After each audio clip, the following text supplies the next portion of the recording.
When Sophie Rousseau told her colleagues at the Lycée in Lyon that she would be spending her winter break in Cancun, most of them smiled and wished her well. At 34 years old, she had taught French literature for nearly a decade, and those who knew her described her as methodical, reliable, and somewhat reserved. She had never traveled to Mexico before. The decision to visit Cancun had been spontaneous, driven by exhaustion after a difficult semester and a desire to experience something entirely outside her familiar European routines. Her parents were initially hesitant. They worried about her traveling alone to a foreign country where she did not speak the language fluently. But Sophie reassured them. She had researched the hotel, read reviews, and planned her days carefully. She promised to stay in the well-traveled tourist zones and to check in with them every evening. Her mother made her promise to avoid risky situations, and Sophie agreed without hesitation. She was not someone who sought out adventure. She simply wanted warmth, quiet beaches, and distance from the pressures of her work. She arrived in Cancun on the afternoon of February 14th. The airport was crowded with tourists, and the heat struck her immediately as she stepped outside. She had booked a room at a mid-range hotel in the Zona Hotelera, the long stretch of beachfront properties that line the turquoise waters of the Caribbean. The hotel was clean, modern, and filled with international guests. Her room faced the ocean, and she spent her first evening watching the sunset from the balcony, sending photos to her family in France. Everything felt safe and manageable. The next few days passed uneventfully. Sophie followed a simple routine. She woke early, ate breakfast at the hotel, and spent mornings walking along the beach or sitting beneath a palapa with a book. In the afternoons, she explored nearby shops and cafes, occasionally stopping to practice her limited Spanish with vendors. She ate dinner either at the hotel restaurant or at small establishments within walking distance. Each evening, she called her parents, sometimes speaking for only a few minutes, other times describing her day in detail. Her mother noted that Sophie sounded relaxed, even happy, which was unusual for her daughter during stressful periods. On the evening of February 19th, Sophie mentioned to her parents that she planned to take a taxi into the downtown area the following night. She had read about a well-regarded seafood restaurant near Parque de las Palapas, a public square frequented by both locals and tourists. Her father expressed concern, but Sophie dismissed it gently. She assured him that the area was safe, that the restaurant had excellent reviews, and that she would take a registered taxi both ways. She promised to text them when she arrived, and again when she returned to the hotel. Her mother reminded her to keep her phone charged and to stay aware of her surroundings. Sophie agreed and ended the call in good spirits. The next evening, February 20th, Sophie left her hotel room at approximately 7:30. The hotel's front desk staff later confirmed that she had asked them to call a taxi for her. She was dressed casually in a light sundress and sandals, carrying a small crossbody purse. Security footage from the hotel lobby captured her walking toward the main entrance, smiling briefly at the doorman as she stepped outside. The taxi, a white sedan with official markings, pulled up moments later. She entered the back seat and the vehicle departed. This was the last verified sighting of Sophie Rousseau.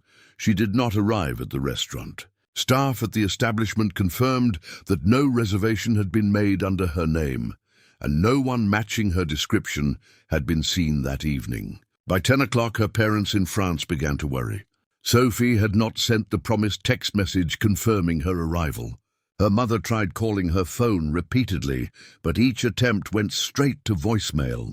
Messages sent via WhatsApp showed only a single checkmark, indicating they had not been delivered.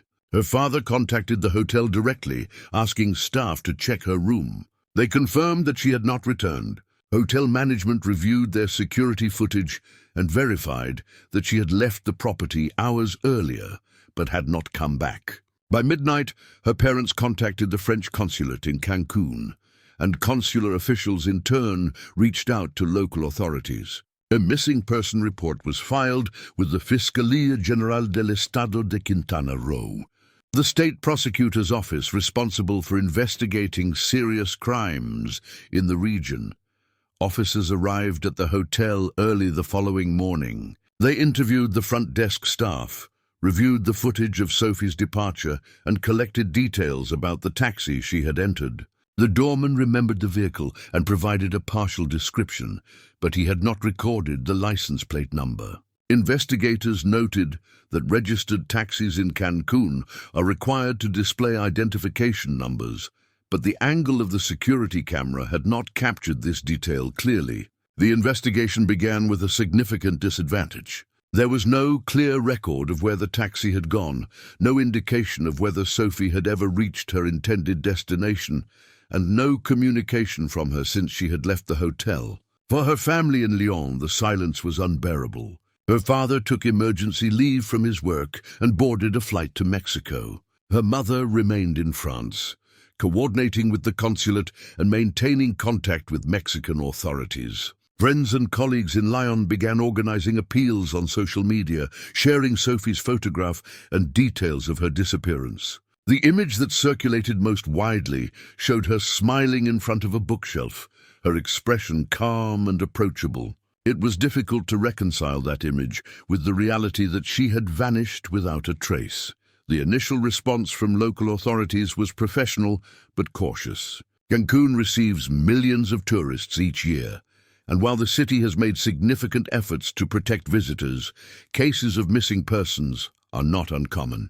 Investigators explained to Sophie's father that many disappearances are eventually resolved, often involving misunderstandings, voluntary absences, or brief periods of disorientation. But as the hours turned into days, it became clear that this case did not fit those patterns. Sophie had no reason to disappear voluntarily. She had not withdrawn money beyond what was typical for daily expenses. Her passport and most of her belongings remained in her hotel room. Her phone had gone silent immediately after she left the hotel, suggesting it had been turned off or disabled. For investigators, these details pointed towards something more serious. The case was classified as a priority, and additional resources were assigned. Officers began canvassing businesses and residences near the route Sophie's taxi would likely have taken. They requested footage from traffic cameras and private security systems along the main roads, leading from the Zona Hotelera toward downtown. Much of the footage was grainy or incomplete, but the search continued methodically. Meanwhile, Sophie's father remained in Cancun, meeting daily with officials and walking the streets near the hotel, distributing flyers with his daughter's photograph. He spoke little Spanish, relying on translators and the assistance of consular staff. The emotional toll was visible. He later described those days as the longest of his life, marked by a constant oscillation between hope and dread. By the end of the first week, investigators had made little progress. The taxi Sophie had entered remained unidentified. None of the nearby businesses reported seeing her that evening. Her phone had not reconnected to any network. For those familiar with missing persons cases, the silence was troubling. Time was critical, and with each passing day, the likelihood of a positive outcome diminished. Yet no one was prepared to give up. Search teams combed beaches, parks, and less-traveled areas on the outskirts of the city. Volunteers joined the effort, motivated by the international attention the case had begun to attract. Sophie's story resonated with people far beyond France and Mexico. She was not reckless or careless.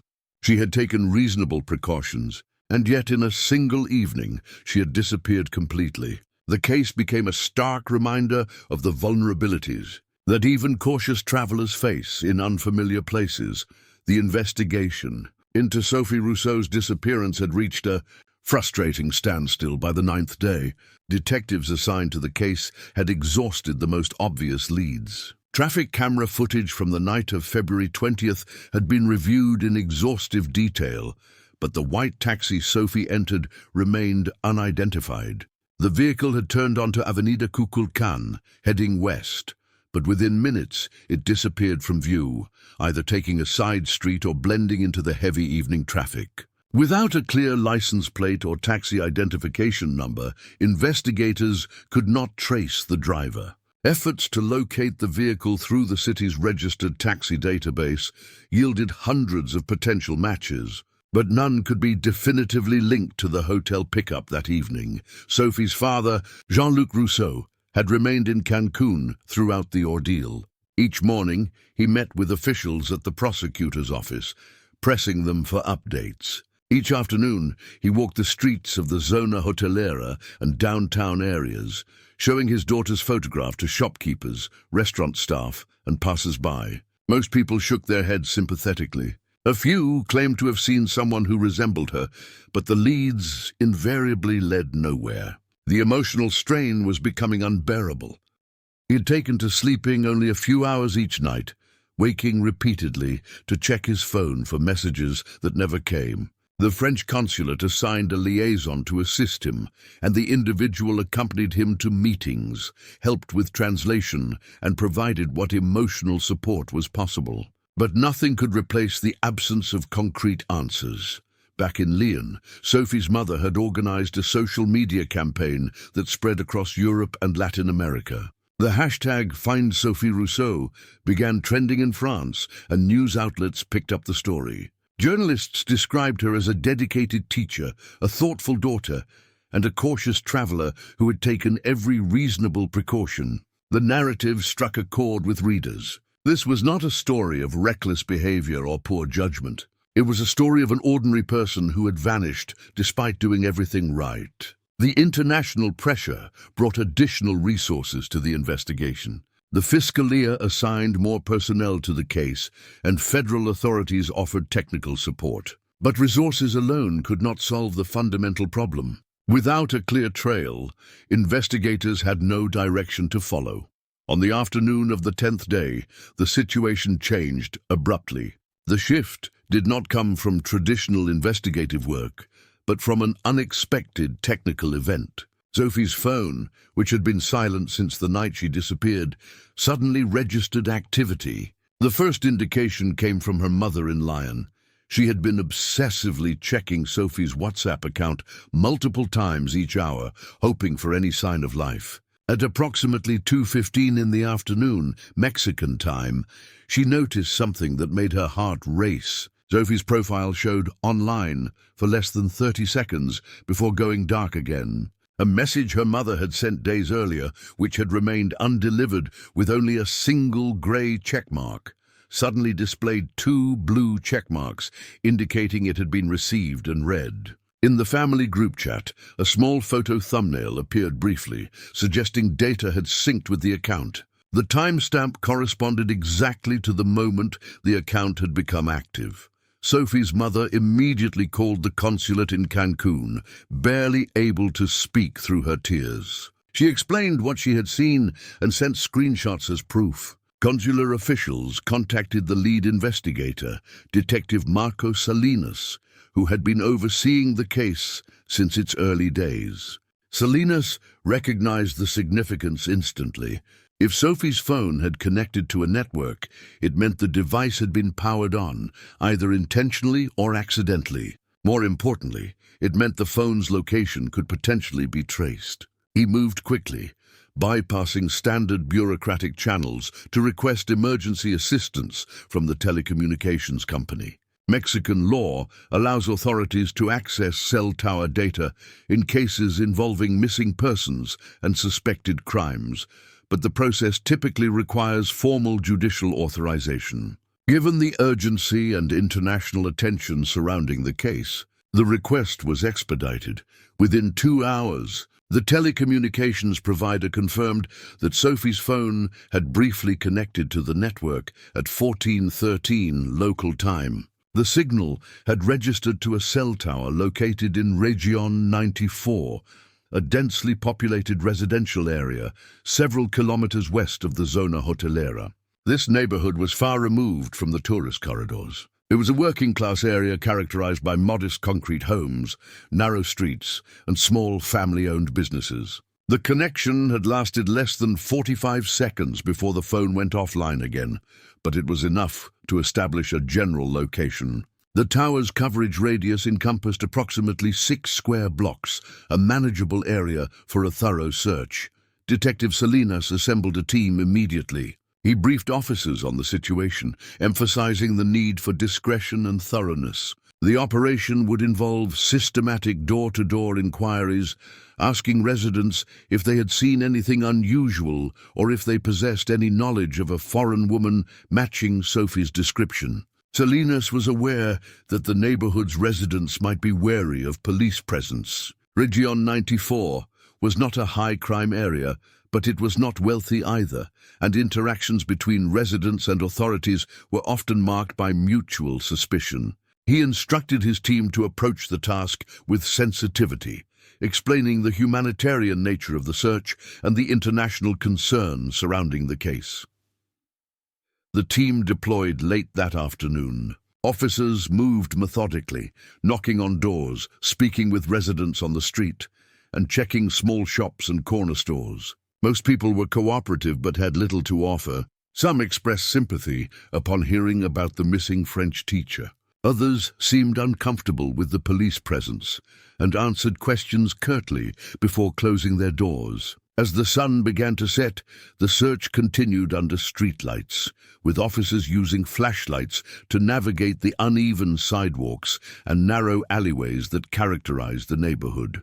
The area was a maze of similar-looking homes, many painted in faded pastels, with barred windows and metal gates. It was easy to imagine how someone could disappear here, hidden behind walls that revealed nothing to the outside world.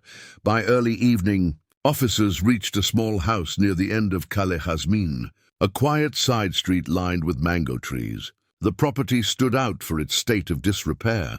The front gate hung crookedly on rusted hinges, and the exterior walls were stained with mildew. A small carport sheltered a white sedan covered in dust, its windshield cracked. The yard was overgrown with weeds, and discarded plastic bottles littered the ground near the entrance. Two officers approached and knocked on the metal gate. After a long pause, the front door opened, and a man in his early 30s emerged. He wore a stained t-shirt and basketball shorts, and his expression shifted from confusion to visible discomfort when he saw the uniforms. The officers identified themselves and explained they were conducting inquiries related to a missing person case. They asked if the man had seen or heard anything unusual over the past 10 days. He shook his head, avoiding eye contact. His name, he said, was Javier Ortega. He lived alone and worked irregular hours, doing maintenance jobs for various employers around the city. When asked if he owned a cell phone, he hesitated before nodding. The officers then asked if he had recently found or come into possession of a phone that did not belong to him. The question seemed to catch him off guard. He stammered, claiming he did not understand what they meant. Detective Salinas, who had joined the team at this point, stepped forward and calmly repeated the question. He explained that a missing woman's phone had sent a signal from this area earlier that day, and they were following up on all possible leads. Javier's demeanor shifted. He became defensive, insisting he knew nothing about a missing woman or any phone. But his body language told a different story. He fidgeted with his hands, glanced repeatedly toward the interior of the house, and shifted his weight nervously. Salinas, experienced in reading such cues, asked if they could speak inside. Javier hesitated, then reluctantly agreed. The interior of the house was cluttered and poorly lit. The living room contained a sagging couch, a small television, and piles of clothing scattered across the floor. The air smelled stale, as if the windows had not been opened in days. Salinas scanned the room carefully, his eyes settling on a small table near the kitchen entrance. There, partially obscured by a newspaper, lay a cell phone with a distinctive lavender-colored case. Salinas approached the table and asked Javier if the phone was his. Javier's face went pale. He stammered that he had found it on the street several days ago and had meant to turn it in, but had not gotten around to it. Salinas picked up the device carefully, noting the case's color and design. He asked Javier where exactly he had found it. The man's story immediately began to shift. First he claimed it was near a bus stop downtown. Then he said it was actually in a parking lot near the market. When pressed for specifics, he grew agitated, insisting he could not remember the exact location because he had been busy with work. Salinas turned to one of the officers and instructed him to photograph the phone in place before collecting it as evidence. He then asked Javier for permission to check the device's serial number. Javier, visibly shaken, nodded weakly. Within minutes, the serial number was confirmed to match Sophie Rousseau's phone. The discovery sent a jolt of urgency through the investigation. Salinas immediately contacted the prosecutor's office to report the development. Javier was not placed under arrest at that moment, as possession of a found phone did not constitute sufficient grounds for detention under Mexican law. However, his inconsistent statements and nervous behavior were documented in detail. Salinas informed him that he would be required to come to the station the following day to provide a formal statement. Javier agreed, though his discomfort was palpable. As the officers prepared to leave, Salinas took a final look around the property, noting the layout, the condition of the home, and the man's overall demeanor. Something about the situation felt wrong, but the legal constraints were clear. Without concrete evidence linking Javier to Sophie's disappearance, they could not proceed further that evening. Back at the prosecutor's office, the phone was handed over to forensic specialists. They began the process of extracting data, checking call logs, messages, and any recent activity. The device had been powered on briefly earlier that day, likely by accident, which explained the network connection. Attempts had been made to reset the phone, but the process had been interrupted, leaving partial data intact. The forensic team worked through the night, recovering fragments of information that would later prove crucial. Meanwhile, Detective Salinas convened with his colleagues to discuss the next steps. Javier Ortega was now the primary focus of the investigation. His possession of Sophie's phone, combined with his inability to provide a coherent explanation, made him a person of significant interest. But interest alone was not enough. They needed more evidence, and they needed it quickly. The decision was made to place Javier under discreet surveillance, monitoring his movements and activities in the hope that he would lead them to Sophie or reveal information about her whereabouts. For Sophie's father, the news brought a complicated mix of emotions. The discovery of the phone confirmed that his daughter had not simply wandered off or chosen to disappear. It suggested foul play, a possibility he had dreaded but could no longer deny. When Detective Salinas met with him that evening to explain the developments, Jean-Luc listened in silence, his face drawn and exhausted. He asked only one question: "Do you think she's still alive?" Salinas chose his words carefully. He explained that the investigation was now focused on a specific individual and that every resource would be devoted to finding answers. He could not make promises, but he assured Jean-Luc that they were moving in the right direction. It was a small comfort, but in the absence of anything more concrete, it was all Jean-Luc had to hold on to. Surveillance of Javier Ortega began the morning after Sophie's phone was recovered from his residence. Detective Salinas assigned a rotating team of plainclothes officers to monitor the house on Calle Hazmin around the clock. The operation required careful coordination. Unmarked vehicles were positioned at strategic points along the street, far enough to avoid detection, but close enough to maintain visual contact. Officers documented every movement, every visitor, and every departure. The goal was not merely to observe, but to identify patterns that might reveal where Sophie was being held or what had happened to her. During daylight hours, Javier displayed little activity. He emerged from the house occasionally to buy food from a nearby corner store or to sit on the front step smoking cigarettes. He made no phone calls that officers could detect, and he avoided conversation with neighbors. His behavior suggested either extreme caution or a complete lack of concern. Investigators could not yet determine which. The house itself remained shuttered, with curtains drawn across the windows. From the outside, it appeared as lifeless as the overgrown yard that surrounded it. Officers noted that no other individuals entered or exited the property during the first 2 days of observation. If Sophie was being held inside, she was either incapacitated or confined in a way that prevented any visible signs of her presence. It was during the late night hours that Javier's behavior became deeply suspicious. On the second night of surveillance, at approximately 1:15 in the morning, officers observed him leaving the house through the side door. He walked to the carport, where the white sedan sat covered in dust. The vehicle had not moved since the investigation began, leading some officers to assume it was inoperable. But Javier opened the driver's door, started the engine, and backed out onto the street. The sound of the motor was rough, suggesting poor maintenance, but the car moved without difficulty. Surveillance teams immediately alerted each other via radio, and two unmarked vehicles prepared to follow at a distance.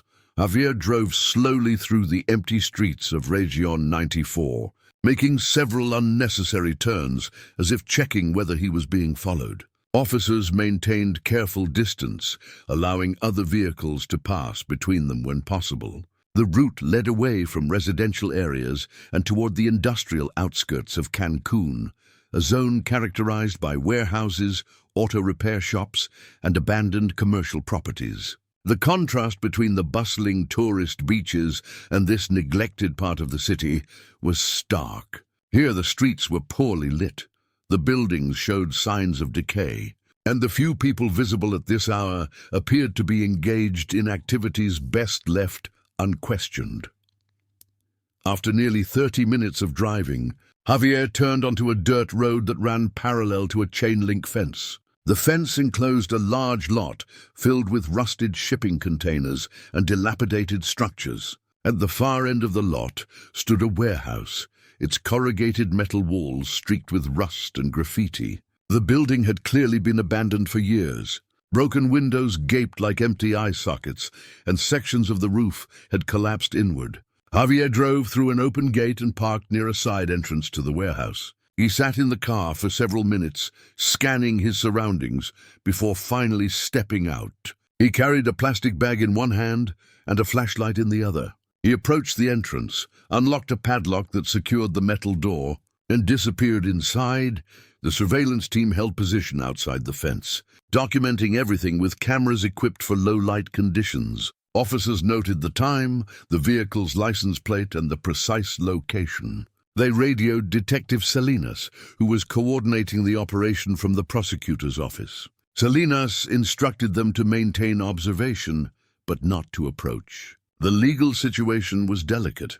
Without a warrant or probable cause, entering the warehouse could jeopardize any evidence they might find. They needed to establish a clear pattern of behavior before seeking judicial authorization for a search.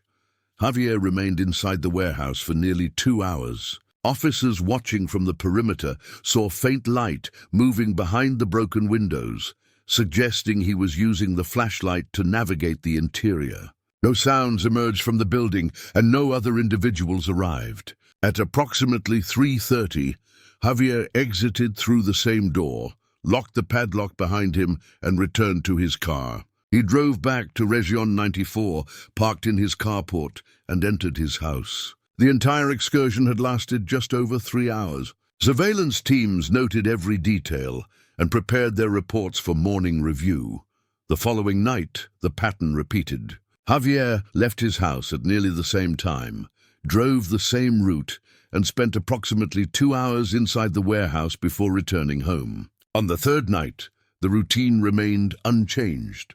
For investigators, the consistency was both encouraging and deeply troubling. The warehouse clearly held significance for Javier, but without knowing what he was doing inside, they could only speculate. The most hopeful theory was that Sophie was alive and being held there. The darkest possibility was that the location contained evidence of her death. Either way, the repeated visits suggested the site was central to the case.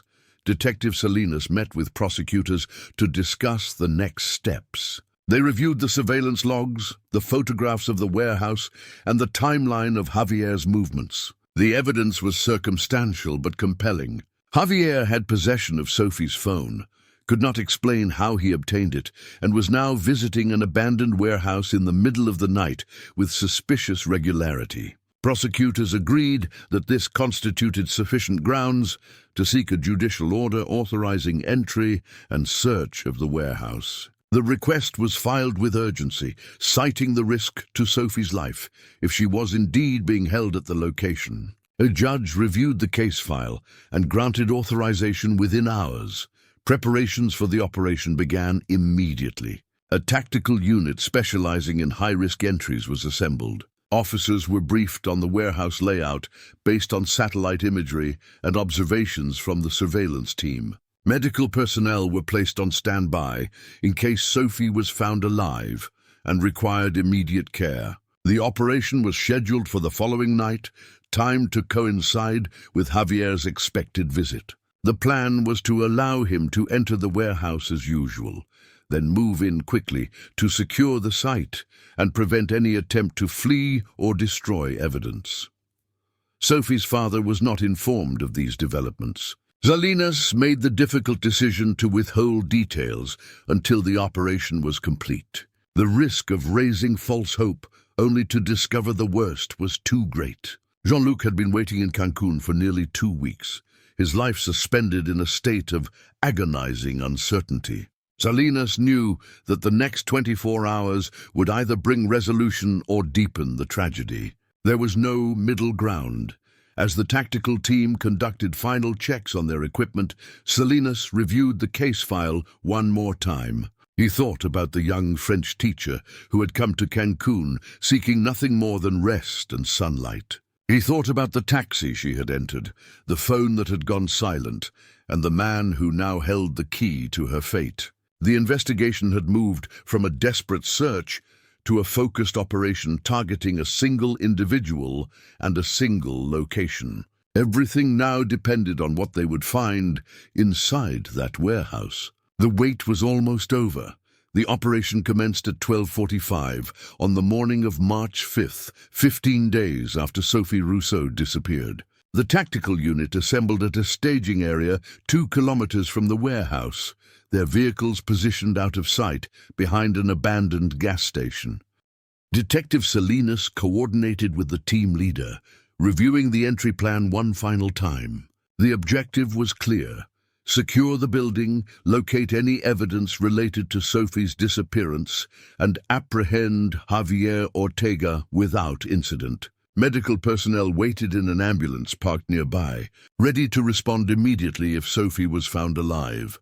Surveillance teams confirmed that Javier had left his residence at 1:08, following his established pattern. Officers tracked his white sedan as it moved through the empty streets toward the industrial district. Radio communications were kept brief and precise. When Javier's vehicle entered the warehouse compound and parked near the side entrance, the tactical unit began their approach. They moved on foot, keeping to the shadows along the perimeter fence, their weapons drawn but held low. The night was warm and humid, typical for Cancun in early March, and the only sounds were distant traffic and the occasional bark of stray dogs. Javier unlocked the padlock and entered the warehouse, his flashlight beam visible through the broken windows. The tactical team waited 3 minutes, allowing him to move deeper into the building before initiating entry. On the signal, officers advanced rapidly toward the metal door. The lead officer tested the handle and found it unlocked, just as Javier had left it. They entered in single file, their movements practiced and silent. The interior was vast and cluttered with debris. Rusted machinery, collapsed shelving units, and scattered construction materials created a maze of obstacles. The air smelled of mold and decay. Officers swept the main floor methodically, their flashlights cutting through the darkness. They found no immediate sign of Javier or Sophie. At the far end of the space, partially concealed behind stacks of wooden pallets, they discovered a metal staircase descending into what appeared to be a basement level. The stairs were steep and narrow, the railing missing in several places. One officer descended first, weapon raised, while others provided cover from above. The basement opened into a low-ceilinged corridor lined with cinder-block walls. Several doors stood along the passageway, most hanging open to reveal empty storage rooms. One door, however, was closed and secured from the outside with a heavy sliding bolt. The officer signaled to his colleagues and carefully slid the bolt back. The door opened inward, and the flashlight beam revealed a small, windowless room, no more than 3 meters square. On a thin mattress against the far wall sat Sophie Rousseau. She was alive. Her reaction to the sudden light was one of confusion and terror. She raised one hand to shield her eyes and tried to speak, but her voice emerged as little more than a hoarse whisper. The officer immediately identified himself as police and assured her in Spanish that she was safe. Sophie did not appear to understand, responding instead in French.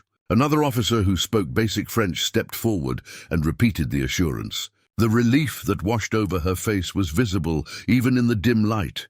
Paramedics were summoned immediately. As they made their way down to the basement, officers helped Sophie to her feet. She was unsteady, her legs weak from confinement. Her clothing was stained and torn, and her physical condition showed obvious signs of neglect. She had lost considerable weight, her face gaunt and her eyes sunken. Bruises marked her arms and wrists, likely from restraints or rough handling. When paramedics arrived, they conducted a rapid assessment. She was dehydrated, malnourished, and suffering from what appeared to be mild hypothermia despite the warm climate. Her pulse was weak but steady. They wrapped her in thermal blankets and provided water, instructing her to drink slowly.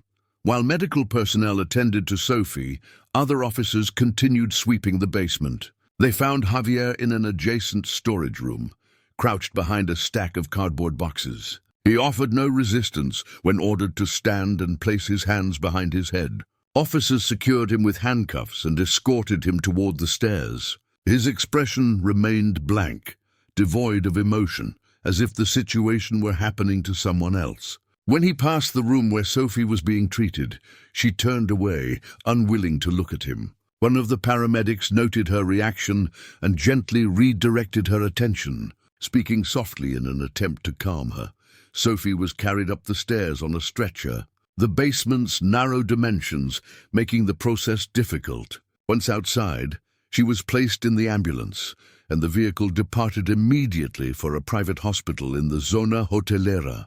Detective Salinas, who had arrived at the scene minutes earlier, watched the ambulance disappear down the dirt road. He felt a rare moment of relief, though he knew the investigation was far from over. Turning back to the warehouse, he instructed forensic teams to secure the entire site as a crime scene. Photographers documented every detail, from the padlocked basement door to the conditions inside the room where Sophie had been held. The space told a grim story. Empty food containers and plastic water bottles littered the floor, suggesting Javier had been providing minimal sustenance. A bucket in the corner served as a makeshift toilet, its presence underscoring the inhumane conditions. The mattress bore stains consistent with prolonged use, and forensic technicians noted what appeared to be dried blood on the fabric. Samples were collected for DNA analysis. The walls showed scratch marks near the door, evidence that Sophie had attempted at some point to escape or signal for help.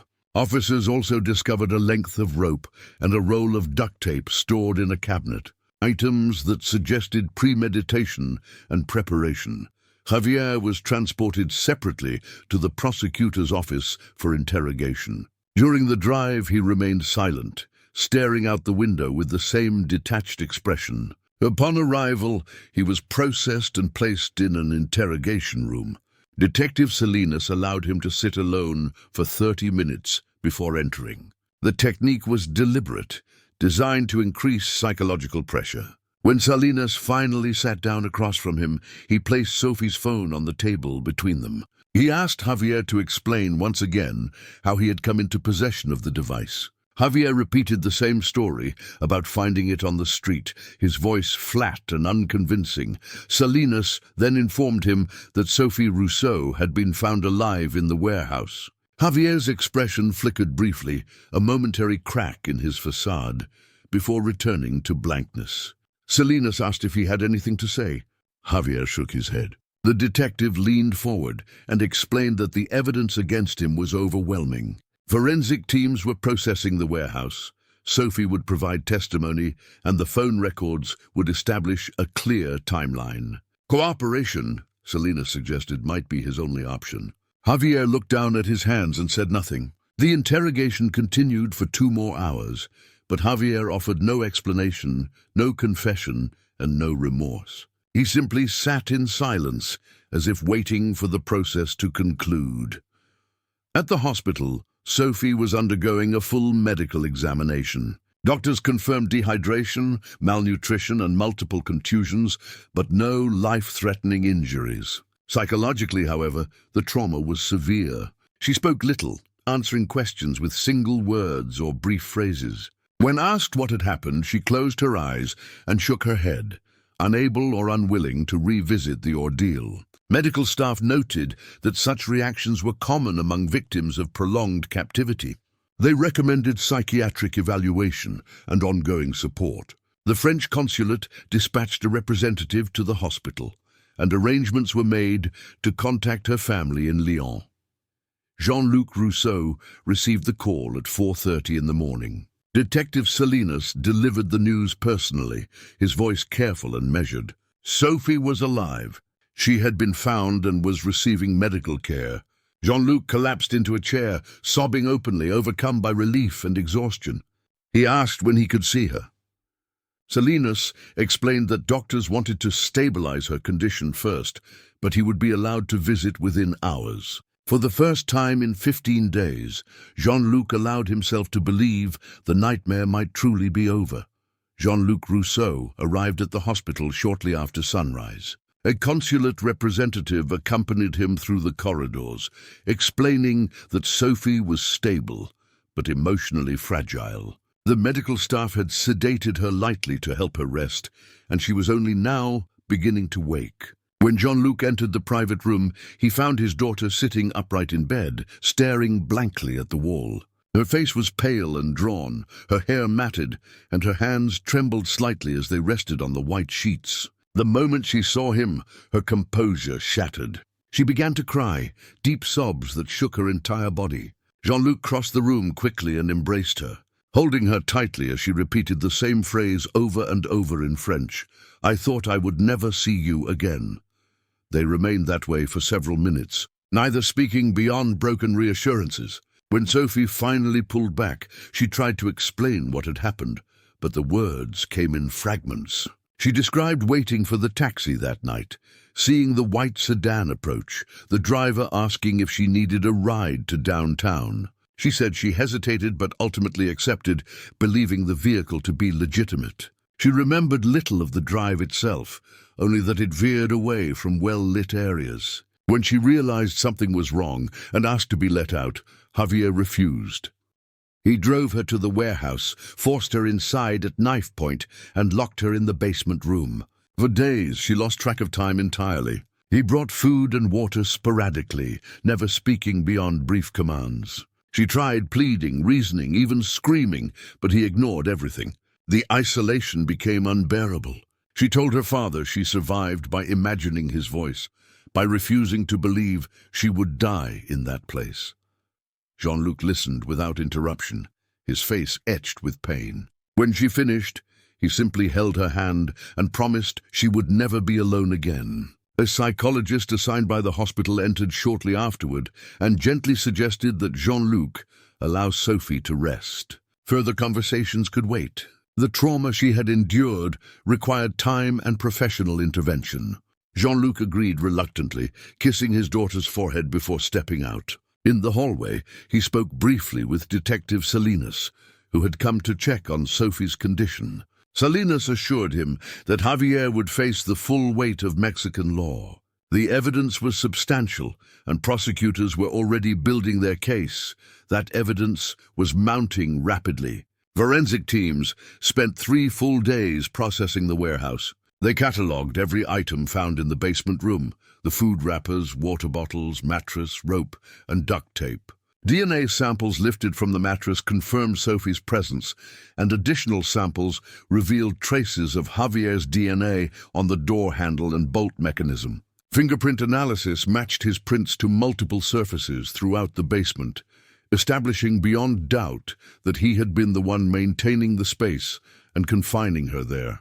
Tire impressions found in the dirt outside the warehouse were cast and compared to Javier's sedan. The match was exact, linking his vehicle directly to the location.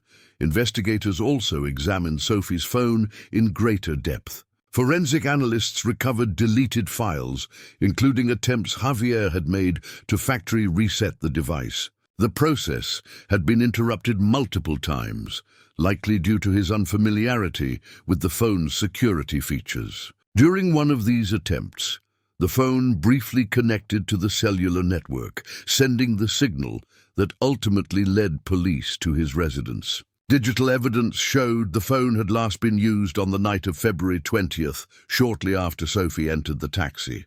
Javier had disabled it immediately, likely recognizing it as a potential tracking risk. His mistake in attempting to erase it completely had proven fatal to his plans.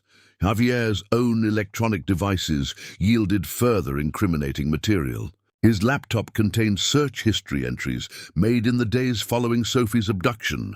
Investigators found queries about police investigation timelines, methods for avoiding security cameras, and techniques for disposing of evidence. One particularly disturbing search inquired about how long a person could survive with minimal food and water. These searches painted a picture of a man acutely aware he had committed a serious crime and actively trying to evade detection. Prosecutors argued the searches demonstrated premeditation and consciousness of guilt. Interviews with Javier's neighbors and acquaintances revealed a pattern of troubling behavior. Several people described him as withdrawn and antisocial, someone who avoided interaction and often disappeared for days without explanation. One former co-worker mentioned that Javier had been fired from a hotel maintenance position years earlier following complaints from female guests about his conduct. Though no formal charges had been filed at the time, the complaints suggested a history of inappropriate behavior. This information was documented carefully, providing context for understanding how someone with his profile had managed to operate undetected. Despite the overwhelming evidence, Javier refused to cooperate during interrogations. Detective Salinas attempted multiple approaches, offering reduced charges in exchange for a full confession, appealing to any sense of remorse, and confronting him directly with the physical evidence. Each time, Javier responded with silence or vague deflections. He never admitted to abducting Sophie, never explained his actions, and never expressed regret. His attorney, a public defender assigned by the court, advised him to remain silent, recognizing that anything he said would only deepen his culpability. Prosecutors filed formal charges within a week of Sophie's recovery. Javier faced counts of kidnapping, unlawful imprisonment, aggravated assault, and attempted sexual assault. Under Mexican federal law, kidnapping carries severe penalties, particularly when the victim is held for an extended period and subjected to inhumane conditions. The attempted sexual assault charge was added based on the evidence of premeditation and Sophie's testimony that Javier had made threatening remarks of a sexual nature during her captivity. His lack of cooperation eliminated any possibility of a plea agreement. The case would proceed to trial. For Sophie, the legal process represented both hope and continued trauma. She knew her testimony would be essential for securing a conviction, but the thought of confronting Javier in court filled her with dread. Psychologists worked with her daily, preparing her for what lay ahead while also helping her process the horror of what she had endured. Jean-Luc remained at her side throughout, postponing his return to France indefinitely. He arranged for extended leave from his job and rented a small apartment near the hospital. Determined to support his daughter through every stage of recovery. The trial began 8 months after Sophie's rescue, held at the federal courthouse in Cancún. The delay allowed prosecutors to compile exhaustive evidence and gave Sophie time to stabilize emotionally, though the waiting period proved agonizing for the Rousseau family. International media descended on the city as proceedings opened. transforming the case into a symbol of tourist vulnerability and the dangers faced by solo travelers in unfamiliar places. Mexican authorities, sensitive to the country's tourism-dependent economy, emphasized their commitment to prosecuting the case vigorously and ensuring justice for Sophie. The prosecution presented their case methodically over the course of 2 weeks. They began with the surveillance footage from the hotel showing Sophie's departure on February 20th, followed by witness testimony from hotel staff who confirmed she had requested a taxi to downtown. They established that she never arrived at her intended destination and her phone went silent immediately after leaving the property. The timeline was precise, leaving no ambiguity about when she disappeared. Forensic experts then took the stand, describing the evidence recovered from the warehouse. Photographs of the basement room were displayed for the court, showing the mattress, the padlocked door, and the dehumanizing conditions. DNA analysts confirmed Sophie's biological material was present throughout the space, and Javier's fingerprints covered the door mechanisms and interior surfaces. The tire impressions matched his vehicle exactly. Digital forensics specialists walked the court through Javier's search history, each query revealing his awareness of wrongdoing and his efforts to avoid capture. The cumulative weight of physical and digital evidence was overwhelming. Sophie's testimony came midway through the trial. She entered the courtroom accompanied by her father and a victim advocate, her hands clasped tightly together. She had requested permission to testify in French with translation provided, and the court granted her request. Speaking slowly and deliberately, she recounted the evening of her disappearance. She described accepting what she believed was a legitimate taxi, realizing too late that the driver was taking her somewhere unfamiliar. She explained how Javier threatened her with a knife, forced her into the warehouse, and locked her in the basement. Her voice broke as she described the days that followed, the darkness, the hunger, the fear that she would die there without anyone knowing what happened to her. When asked if the man who abducted her was present in the courtroom, Sophie turned and looked directly at Javier. She nodded, unable to speak. Javier stared back with the same vacant expression he had maintained throughout his detention, showing no visible reaction. The prosecution asked Sophie if Javier had made any statements to her during her captivity. She hesitated, then confirmed that he had told her repeatedly that no one would find her, that she should stop fighting, and that resisting would only make things worse. She also testified that he made explicit threats of sexual violence, though he never acted on them. The specificity of her account left little doubt about the terror she experienced. Cross-examination by the defense was brief and unsuccessful.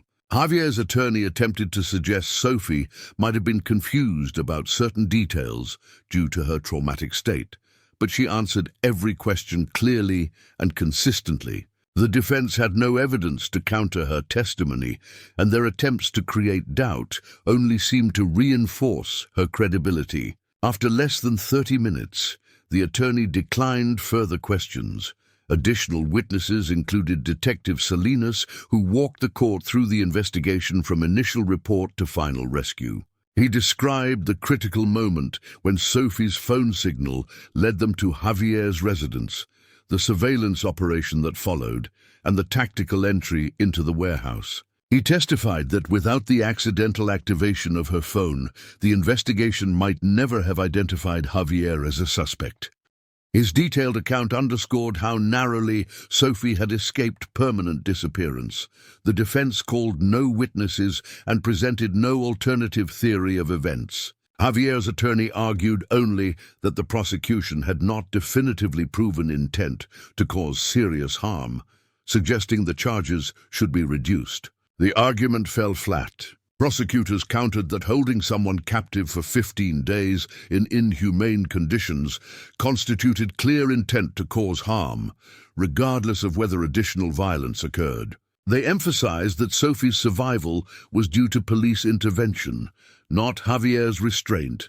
Before sentencing, the judge offered Javier an opportunity to address the court. He stood slowly, his expression unchanged, and spoke for the first time publicly. His words were brief and chilling. He stated that when he took Sophie, he intended to assault her, but decided against it after seeing her distress. He claimed this decision demonstrated he was not beyond redemption. The statement sent shockwaves through the courtroom. Prosecutors immediately responded, arguing that his admission confirmed premeditated intent and proved the severity of the crime. Sophie, seated beside her father, closed her eyes and turned away. The jury deliberated for less than 4 hours before returning guilty verdicts on all charges: kidnapping, unlawful imprisonment, aggravated assault, and attempted sexual assault. The courtroom remained silent as the verdicts were read. Javier showed no reaction. Sophie quietly wept, her father's arm around her shoulders.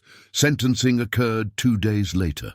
The judge imposed a term of 32 years in federal prison, with no possibility of parole for the first 22 years. The sentence reflected the gravity of the offense, the psychological and physical harm inflicted, and the defendant's complete lack of remorse. The judge noted that Javier's actions had not only devastated one life, but had also caused international concern and damaged Mexico's reputation as a safe destination for visitors. For Sophie, the verdict brought closure but not peace. She returned to France shortly after sentencing, accompanied by her father. She did not resume her teaching position in Lyon, finding herself unable to face the routine that had once defined her life. Instead, she relocated to a smaller town near her parents, seeking anonymity and distance from the trauma. She continued therapy, working gradually to rebuild her sense of safety and trust. In interviews conducted months later, she spoke about the lasting impact of her ordeal: the difficulty sleeping, the anxiety in public spaces, the recurring nightmares. Recovery, she acknowledged, would take years. The case left a lasting mark on Cancun's law enforcement and tourism sectors. Authorities implemented stricter regulations for taxi services, requiring better identification systems and GPS tracking. Hotels increased security protocols for guests traveling alone. Sophie's story became a cautionary tale taught in travel safety seminars worldwide. For Detective Salinas, the investigation remained one of the most significant of his career. He later reflected that the case succeeded only because of a single mistake: Javier's accidental activation of Sophie's phone. Without that brief signal, she might never have been found. That narrow margin between tragedy and resolution stayed with him, a reminder of how fragile justice can be.